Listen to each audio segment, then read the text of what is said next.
Alors, bonjour à tous.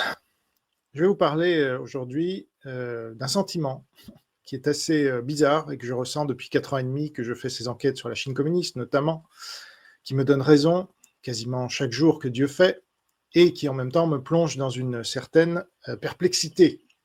Parce que c'est bien d'avoir raison, mais quand on a raison et qu'on voit venir le pire, on préférerait avoir tort. Donc, hier, un souscripteur que je remercie m'a envoyé une photo que je vais vous montrer aujourd'hui. Il m'a dit: «Tiens, c'est marrant, cette fille que tu avais interviewée il y a quelques mois, je me suis abonné à son Instagram et elle vient d'y publier une photo d'elle où on la voit au Chinese Business Club». Et j'ai fait: «Ah!» Voilà, donc je vous la montre, hein, c'est Erga. Et donc, je vais vous montrer l'interview que j'avais fait d'elle. On va l'analyser avec le recul. C'était il y a 8 mois, donc vous voyez, en peu de temps.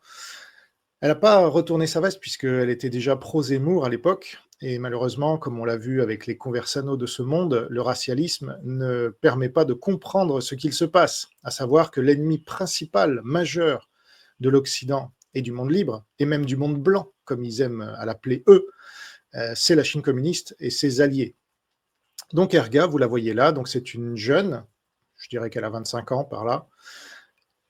C'est une chanteuse et elle fait des vidéos sur TikTok.